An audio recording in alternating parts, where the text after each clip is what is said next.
right. Well, the Lord be with you. Let us pray. Heavenly Father, what a blessing it is to be a part of your church, to be a part of the movement that you set us to so long ago. Bless us as we continue to do your work in this world, and grant us the grace to do it in the way that you've called us. In Christ's name, amen. Well, thanks so much. We under-anticipated the number of people who would be interested.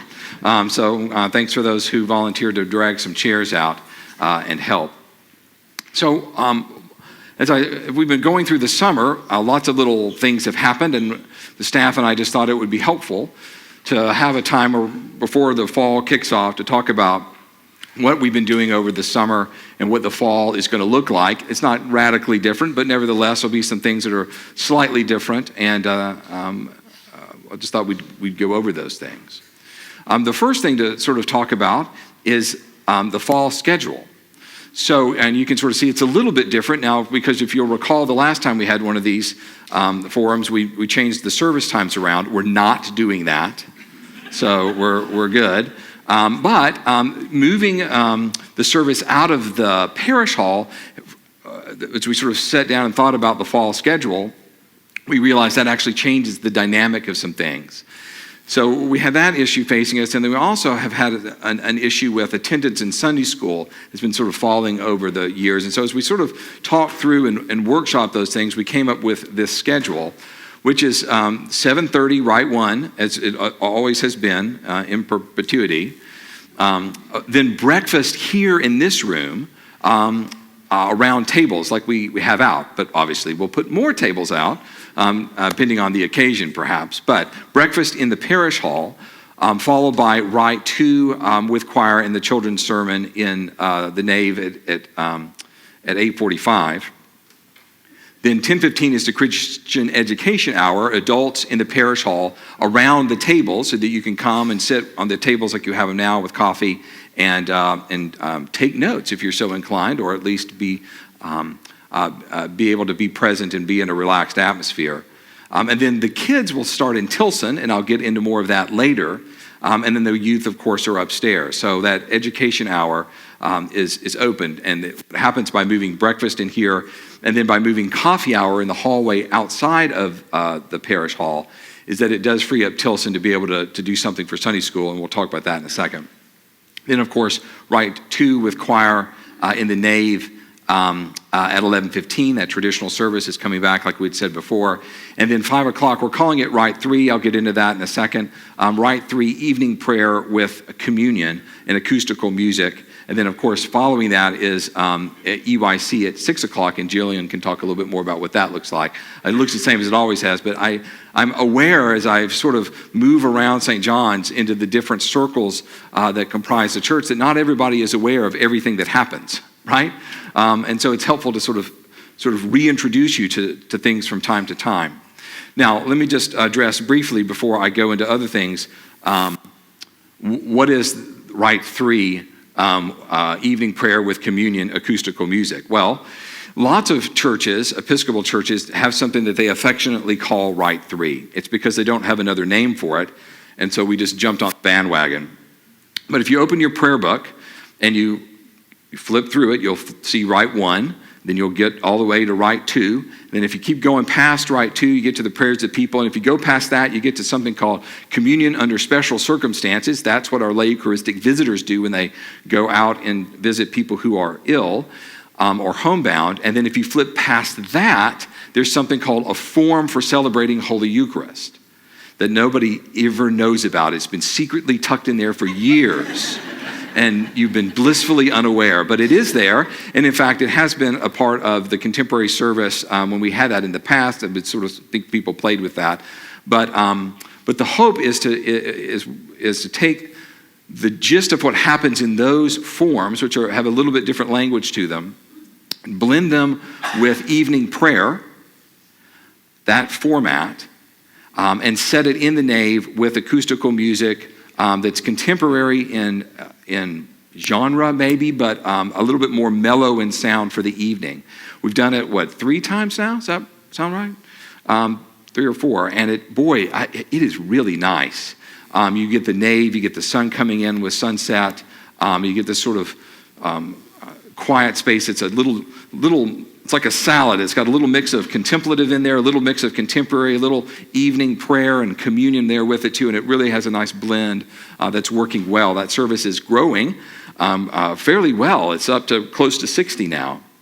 I think we started low and we sort of increased over time. I think people are discovering it to be a service that is at the end of it's really the beginning of the week, but whatever. The end of our American week. And people who have been out of town are coming back have found that a convenient service. And then I think when the EYC begins again in the fall, it'll be very interesting to see how parents and kids react to having a service right before that EYC time that they could come and be a part of and then move into that programming that follows it. We've also been talking, and we haven't quite gotten there yet, about what a Sunday evening program might look like. We have a lot of going on with kids, so what might it look like to add some adult programming along with that? We're still toying around with that idea. Some more may come on that later. But what I really want to talk about today is about the changes specifically in our formation programming. And we are touching on basically every area of the church life, from preschool all the way to adult formation, and then really even tinkering around with the idea of doing some things in senior ministry as well. So we've got some new things forming in the preschool, in the elementary school, grade Sunday school, the confirmation course, slightly different. Youth ministry has got a few little changes, and then adult formation, we have some pretty big changes, which are exciting as well. And I thought we would just do it in order of youngest to oldest, just for lack of a better concept. So Jenny was going to be here, but she's unable to be here this morning. So I thought I would talk about what's new in the preschool. You all, if you ever get a chance to stop by when the preschool's in session, man, what a lively group. You know, it's amazing to see all of the things that are going on down there. But you should know that enrollment is full for the fall. That's wonderful. That we're sort of known as being some of the best teachers in preschool in this area, which is great. Jenny's doing a fantastic job with the programming and the things that happen in the preschool. One of the things that I sort of discovered when I sat down with her in the beginning was that there seemed to be somewhat of a disconnect between the church and the preschool. We don't really know what, at least for me, I was new, so everything was disconnected for me. But I thought, you know, how can we make the preschool more visible to us and us more visible to the preschool, so that sort of flow of new families who found themselves with children looking for a church home could find their way into the preschool and then into our church programming, and then really have a sort of a lifelong faith formation process for their children, all the way from preschool through our adult confirmation, and then off to college, and then maybe even coming back. But how do they have that formation part in their formative years and plug into all the things that we can do for them? And the beginning of that process is in the preschool, and then it moves its way forward. In fact, if you were here on Youth Sunday and you saw all of those kids who had come through talking about their talking about the little speeches in the Youth Sunday, many of them started in our preschool. And it's so wonderful to see that process happen. We want to make sure that continues to happen. So one of the things that we're starting new this year is what's called a preschool ministry group. So if you would like to do ministry in the preschool, then you talk to me or talk to Jenny or Matt Williams, and we will get you connected into this new thing that we're soon to form, where if you want to go read a story to the kids because you just have some spare time in your retirement, you'd like to be around some little kids, you're welcome to be a part of that. If you want to support parents of children, we're thinking this group might hand out coffee, you know, because God knows, you know, you drop your kid off in preschool, maybe you might like some coffee, so maybe we'll hand out some coffee in the drop-off line. Or maybe we'll be around to support teachers on Parent-Student Day or that sort of thing. So the point is to recognize the preschool as a ministry inside this parish and be able to bring some people around it to support it and to support what's happening there. They do a wonderful job. So if you're interested in doing something like that, let me know and we'll figure out how to make that connection happen.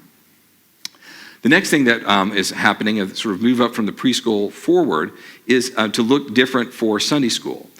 So I'm going to put this obscure graphic up here so you can just ponder it in your heart for a little bit. But the thinking is, how do we tie in the elementary grade stuff with preschool? How do we connect that? And the thought is that we do really well with Vacation Bible School. How many of you all have seen our Vacation Bible School? I mean, it's pretty fantastic.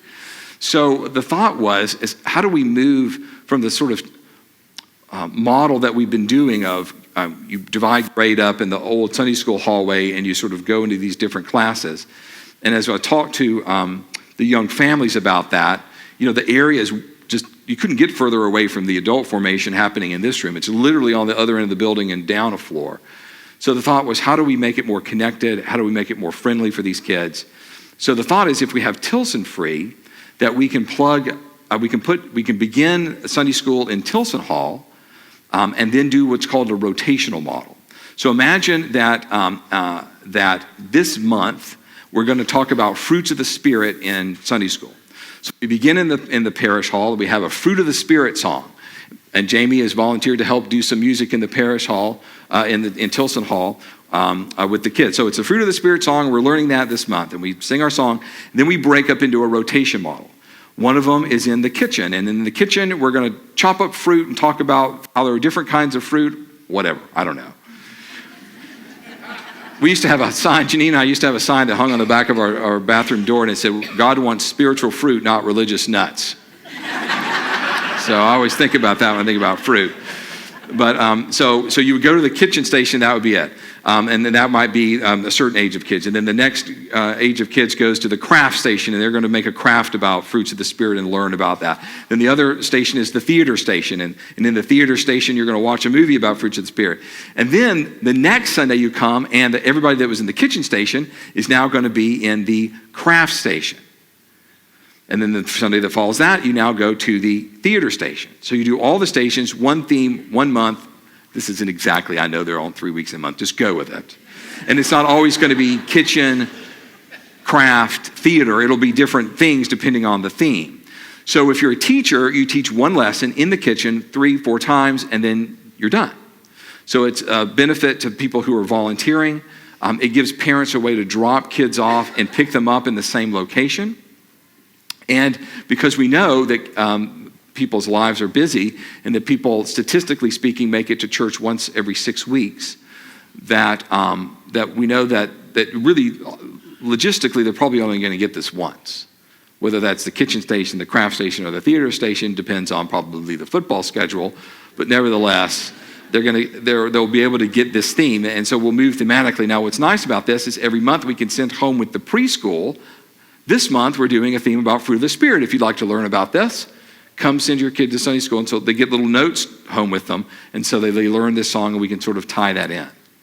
So it's a new way of thinking about Sunday school that Matt has come up with. And I wish he was here to talk about it because he has lots more to say and is more versed in it than I do because it's sort of the thing that he's doing. Matt is actually off at St. Peter's this morning doing his internship for his process through the ordination track. So keep him in your prayers as he does that. Any questions about Sunday school? Okay, I'm going to turn it over to Jillian then. He's going to talk about EYC and confirmation. Great. Oh, yes. Oh, yeah. He's still here. We just wanted to do this Sunday school time during the summer when he wasn't as busy. So he's doing the sort of, it's all fine. Yeah. Yes. The answer is yes. Yeah. Hi, good morning, everyone. So I'm going to start by talking about Youth Sunday School, since that's where you were just talking about Children's Sunday School. This year, we will be changing up confirmation a little bit, and this is a decision that Peter in the vestry and Matt is taking on confirmation to sort of take it off of my plate for a little bit so that I can be able to focus on youth ministry and EYC. So first, we're making changes to how we conduct youth confirmation classes. Some of the adjustments are a result of what Peter wanted as rector to be taught. Some of the adjustments are we're constantly evaluating how can we do things better. And so hopefully this will just enhance the experience even more. Some adjustments are emerging from trying to better align the expectations and the experience of the youth class with those of the adult confirmation class, and trying to sort of have those on an even line. And then some of the changes are emerging, again, to allow me to have extra time. So some of the big changes, classes now open not just to 8th graders, but 8th through 10th grade students. So we found that not all of our students are quite ready as they enter the 8th grade to really go through this process. And so this will give some more flexibility with that. This will also allow, with some of the other changes going on, broader teaching team and some more clergy involvement, which we've wanted for years now. So this is really a blessing. So Brad will be teaching Matt, Peter and I, and then Jim and Jennifer Riddle. That will be the main teaching team. And then we'll have other parishioners come in to teach specific classes. And then classes will be, another big change, classes will be in 2 10-week blocks. So there will be a break, basically Advent 1 to Epiphany. And so the first block will give us a chance to explore Christian basics. That's things like the Holy Trinity, the Bible, baptism, those sorts of topics. And then the latter block will cover Episcopal and theological topics, liturgy, history, ethics, those sorts of things. What's the same? Much of what we've been doing, much of the class content is going to be the same. We will still have adult mentors. There will still be a retreat. It will move to the start of the second term. And then our commitment to offering a safe, engaging, and meaningful program for young people to explore and find their place in God's family and deepen their faith. That's all staying the same. And so if you want to know more, we'd invite you to have a conversation with Peter or Matt or I. We would invite you to look at the bulletin and the e-blast for information. Connect in Realm. If you have your Realm, shameless plug, app, you can go there and join the confirmation group. And class orientation for parents and students will be on September the 15th. So lots to come on that. So Youth Sunday School for middle school students, we have thought a lot about Gen Z. That's this generation, right, of our students. And so we know that they learn best by doing, that they learn best by being collaborative, and that they're visual learners. We all learn different ways, but one of the biggest ways they learn is visually. So I'm working with Bill Kessler and Candler Tyndall, who teach that class, to use a curriculum that has all those things, where they can work together and collaborate on projects and learn that way, where they can watch some great videos that really help to instruct and them to hear a different voice. And so we really want to take the 6th, 7th, and possibly 8th grade year to do some confirmation prep, to really give some good Bible basics, like just what are the Bible stories and how do they apply to your life as a middle school student. And so that's what we'll be doing. It will be really just a Bible overview, Old Testament and New Testament, for those 3 years. And then for high school Sunday school, we have, again, Peter mentioned, attendance has been a struggle, and so we are moving to a coffee house sort of style for our senior highs this year. And Patrick Leake, Phil Aspie, and Lisa Burdick are going to lead that group, and they are going to have snacks and coffee and wonderful, just fun fellowship time. And we will really, we'll be using a current events curriculum that will help the students work through, okay, I've been confirmed, or I've been through the confirmation class, and I'm becoming a young adult. And so what's next? What does that look like for me? Post-confirmation, what's next? And when I even move out of St. John's into college and out of my parents' homes, how do I navigate those waters? And so we'll be looking at things everything from a movie to a protest to something happening in culture that's relevant and applies to their lives. So that's what Sunday school looks like. EYC is our Sunday night offering, our Sunday night youth group. Last year on our roster, we had 179 active students. Now, do they all show up at one time? No, not usually, thank goodness. That would be wild and crazy, or than it already is. But 139 of those members were members of St. John's, and then about 40 of those, that number is guests.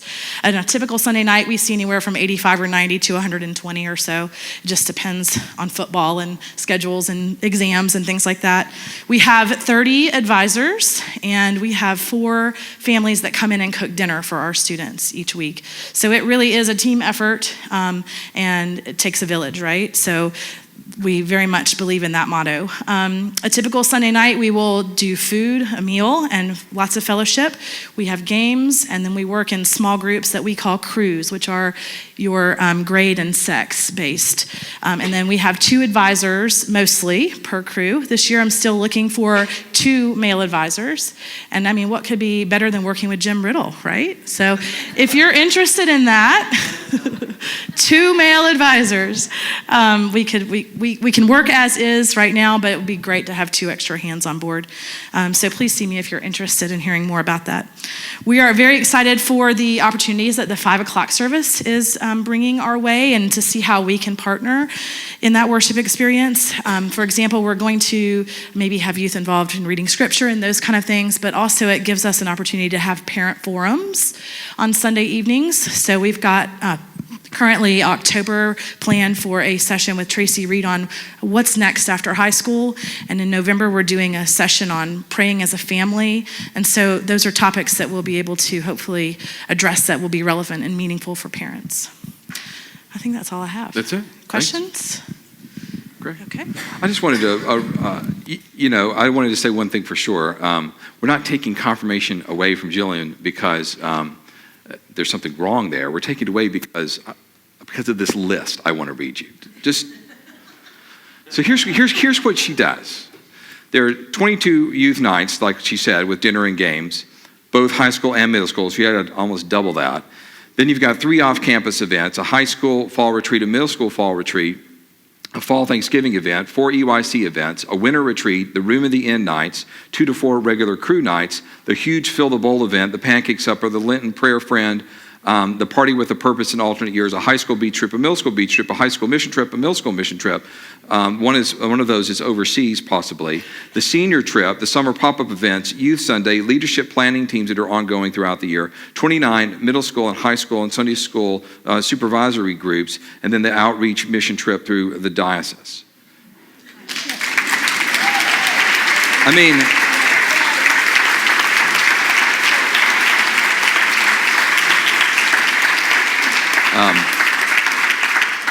and we took confirmation away, right? And the truth is, Jillian needs help, and we're working on trying to figure out how to make that happen, but there's a real need there. So next, I'm going to turn it over to Brad, who's going to go over the adult formation pieces. And he's been hard at work and hard on the phone, but I will let you tell your own story. Good morning. Good to see you all today. I am particularly excited about this. We've been working really hard on really taking a look at our entire adult formation program and seeing what we can do to just revamp and possibly just start from scratch. And so while the time frame is still basically the same, it's the structure, it's the temperament, the tone, and what the focus is that's really going to be different. This is where I'm excited, because one of the things that we're going to be doing is taking a look at adult formation in various tiers. So the backbone of our adult formation here at St. John's for the coming year is going to be a tiered approach. Tier 1 is going to be what we've typically called adult form. Now, what we want to do this year is to basically start with a theme. And the theme that we're going to be looking at is getting to know Charlotte again for the first time. And Tier 1 is what we call Christian Essentials for Living in Charlotte. One of the things that we constantly hear from folks is, what can we do more of in Charlotte? What can we do more of in Charlotte? And so that raises the question, do we know what Charlotte's needs are?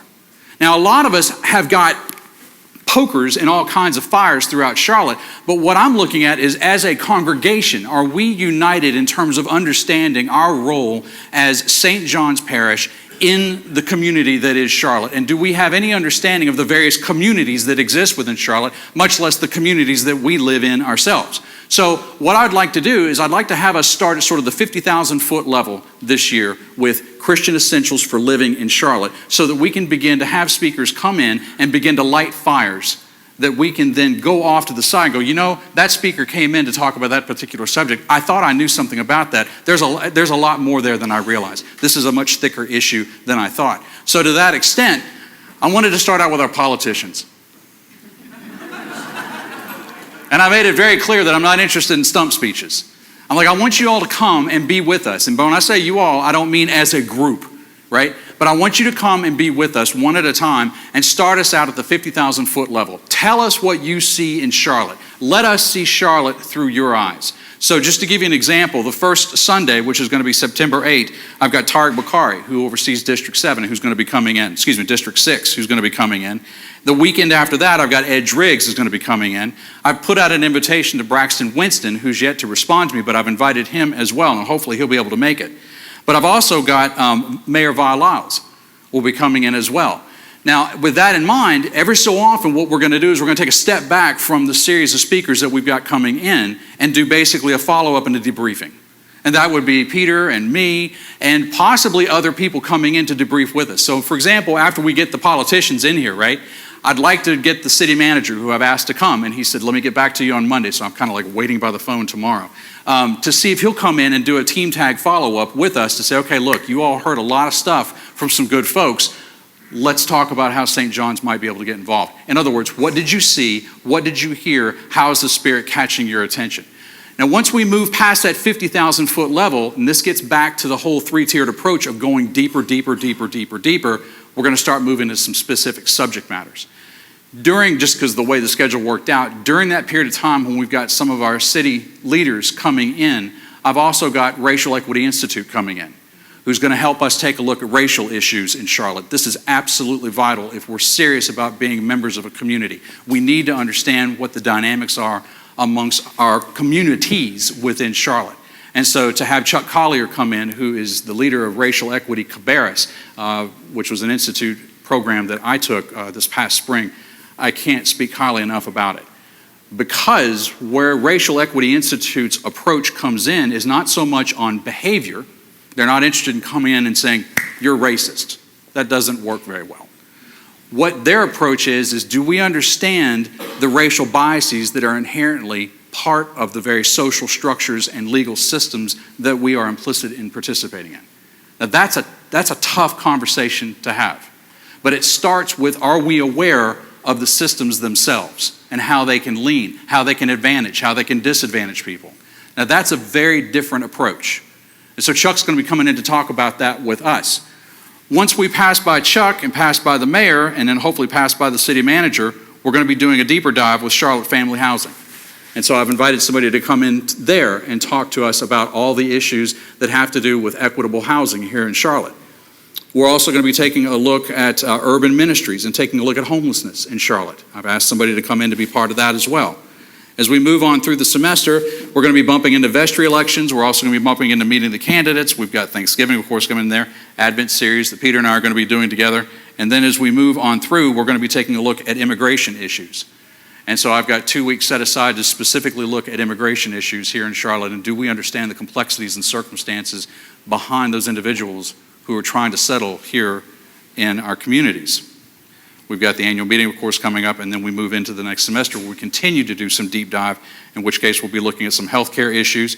We'll be looking at Alzheimer's issues. We're also going to be looking at human trafficking. We're also going to be taking a deep dive on substance abuse. So all this is to have these periodic moments where we do these thematic approaches and then step back and together as one community, as one St. John's, ask the question, what did you hear? How do we hear the Spirit calling us to engage in this as the body of Christ? So that's tier 1, Christian Essentials for Living in Charlotte. That'll happen on Sundays, 10-ish to 11. I'd like to get as much out of that as I possibly can. And so that moves us on to tier 2. Tier 2 is Christian Essentials for Episcopalians. Now I hesitate to call this a confirmation class, but for those who are looking to be confirmed, this would be the tool that you would use. At the same time, it's also open to anybody else in the congregation as well. That being said, we're going to basically also be focusing on the importance of the community experience. And so it's going to be a small number group that we will look to repeat every year. Now, the thing that I'm excited about with this, and Jillian already alluded to it, is that it's going to be 2 10-week sessions. The thing that is the bane of many congregations' existence when it comes to confirmation is that we typically put out a phone call to the diocese, Bishop, when are you coming? Okay, you're coming on this date, and then we back up like 6 weeks. It's kind of pathetic. 6 weeks for a confirmation class. 6 weeks to really kind of go, I'm looking to become not just a Christian, but I'm looking to become an Episcopal Christian. 6 weeks.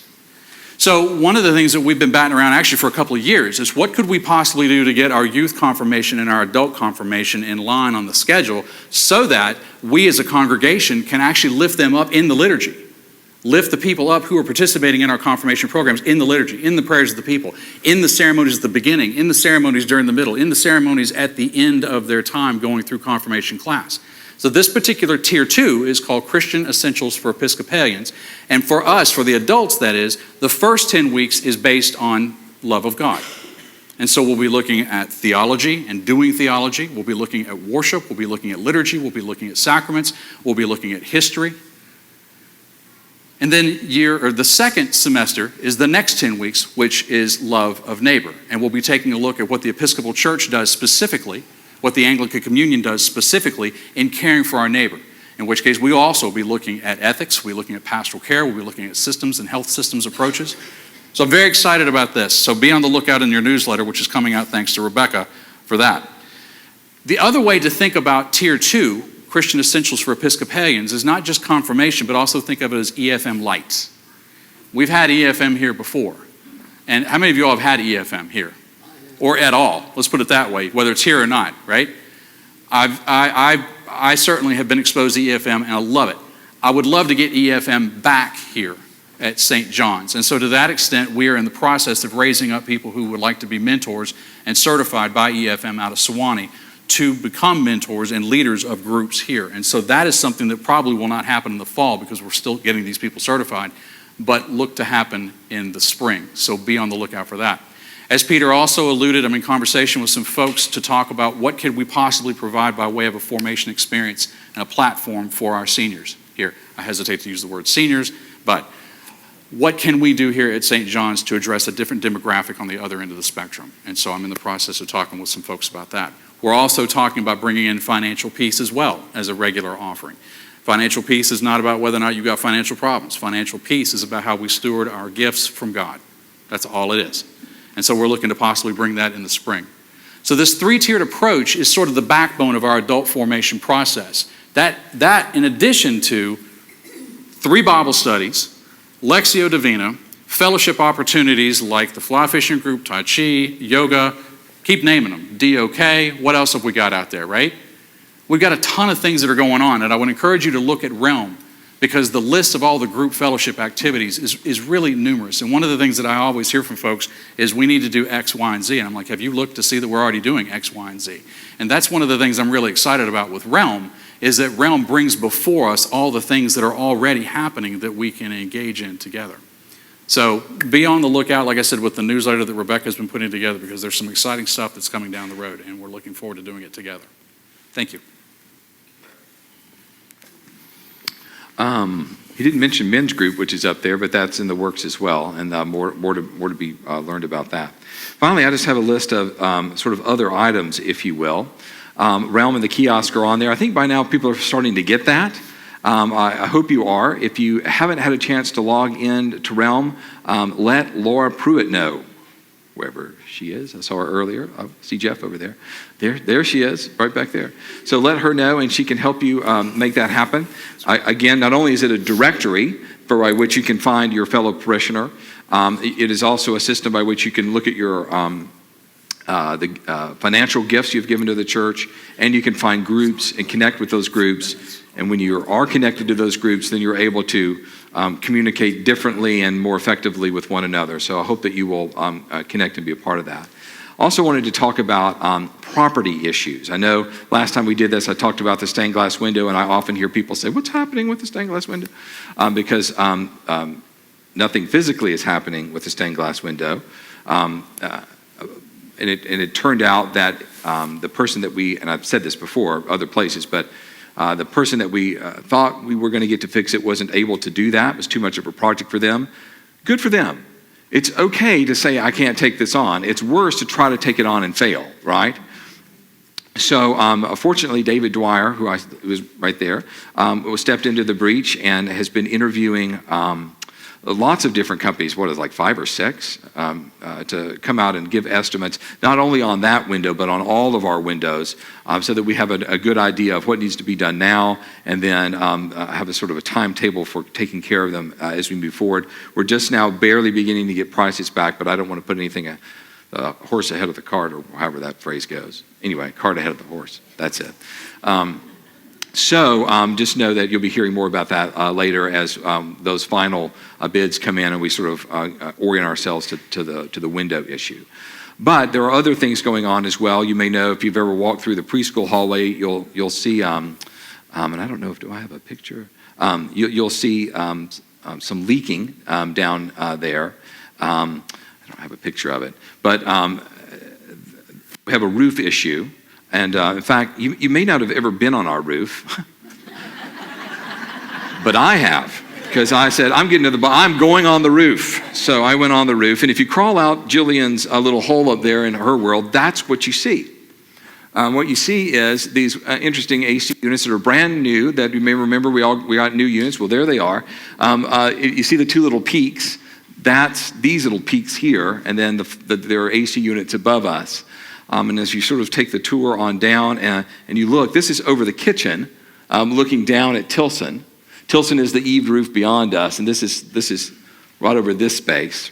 If you look this way, you can sort of see. You can see where the old church was and how they added the new church on top of it. You see the little bitty wall right there. That is, here, watch this. There we go. You see the little wall right here? So what happens is that the water drains down this roof into this little trough. And these two little drains take all the water away until some of it winds up in the preschool. We have had some roofers up there that actually will be out here this week to address redoing this. I asked them, I was like, I don't know anything about roofs, except that they need to keep the water off my head. And I thought, this doesn't seem right to me. But they tell me, and this is like the third roofer now that says, no, this is actually not a design flaw. This is okay. But they're going to redo this sort of membrane area from here all the way down to here, cleaning these leaves out. This has been addressed multiple times, but you can see how they've lumped the rock up right there. But it ponds back here and leaks, and we don't know where the leak is. So they're really just going to get in there and clean it all out and make it right. So like Mike Holmes, right? So we're looking forward to getting that addressed. We've also had some issues with air stagnating and some sort of mildew that has happened as a result of that. It's not as bad as we thought. We're getting a crew out here to work on that as soon as we can as well. Right now, the third floor is closed because it's just really funky. So that's been occupying some of my time because we need to make those spaces less humid. So it requires some adjustments with the machinery, and we're still sort of trying to figure out what's going on there. Hopefully it's a simple fix. If it is, you won't hear another word about it. If it's really expensive, you probably will. But let's hope it's fine. So other things going on. I just thought I'd touch, on a financial review. Things are going well. I mean, we're a little ahead of the game, which is good. People are giving, which is great. We're not swimming in money, but nevertheless, we also have roof issues and things like that as well. But we're holding our own, and we expect to end the year well. So thank you for those of you who are giving to the life of our church.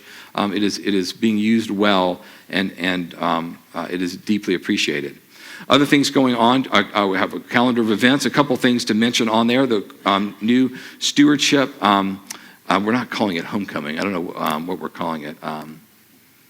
Family reunion, that's the thinking. And so it's this great way to come together, wonderful live music out on the lawn, games, fun for kids, bounce houses. Just a way to come together and to love one another as a community and to sort of kick off that stewardship fall programming process. Then we're going to bring back Trunk or Treat, but it's going to be a little bit different.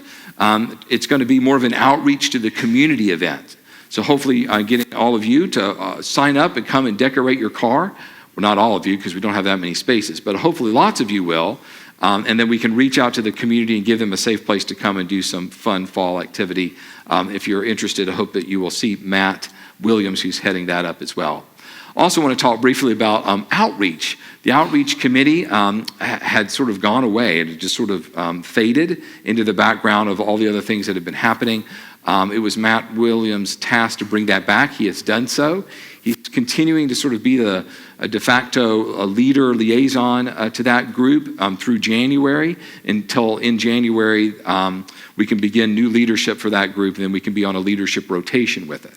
But the outreach committee is there, it's doing well, and you'll learn more about that when, and I don't have this on here, when our new newsletter comes out.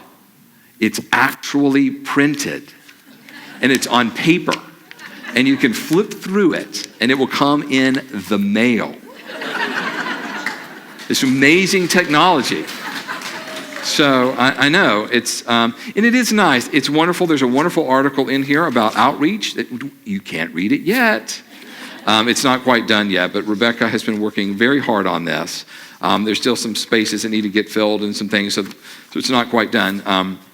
But rest assured it'll come soon, and then some of the things we've learned about today will be in here and a little bit more detail in other things as well. And then the last thing I have on here to mention is the columbarium and memorial garden. One of the things the vestry has worked on and will probably, hopefully pass tomorrow at our meeting are new policies for both the columbarium and the memorial garden. We've had policies, they've been sort of around here and there, but we've had different sets of policies. One of the things that happened when I first got here is somebody wanted to spread their ashes. I'm like, I don't know. So I went to Carrie and I said, what are the columbarium policies? And she goes, well, here's what we've got. And I'm like, well, and there's some confusion about that. Then we found other policies in the back of the safe. Good news is Don Lassiter has diligently put this together. The vestry sort of had the idea of separating the memorial garden from the columbarium, talking about them in two different ways, but having those documents refer to one another. And there's yet another document called the St. Francis Garden where you can spread your pet's ashes. That's been around for a while, but nobody seems to know about that. So, yes, you're all like, what's he talking about? Well, there is a St. Francis Garden.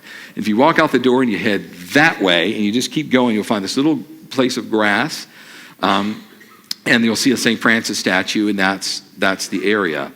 So those different documents will refer to one another and give some direction about gifts to that space and whatnot. So there have been lots of different things going on, sort of building some things back, redoing the fall schedule, and other issues as we've sort of moved through the summer. And as we move into the fall, I'm excited about some of the new things that will be happening. And it'll be interesting to see the effect of bringing back the 11:15 service and how the youth will interact with the new 5 p.m. service, how the adult forum will be around tables and just some generally new infusion of some good ideas as we move forward. So any questions about anything?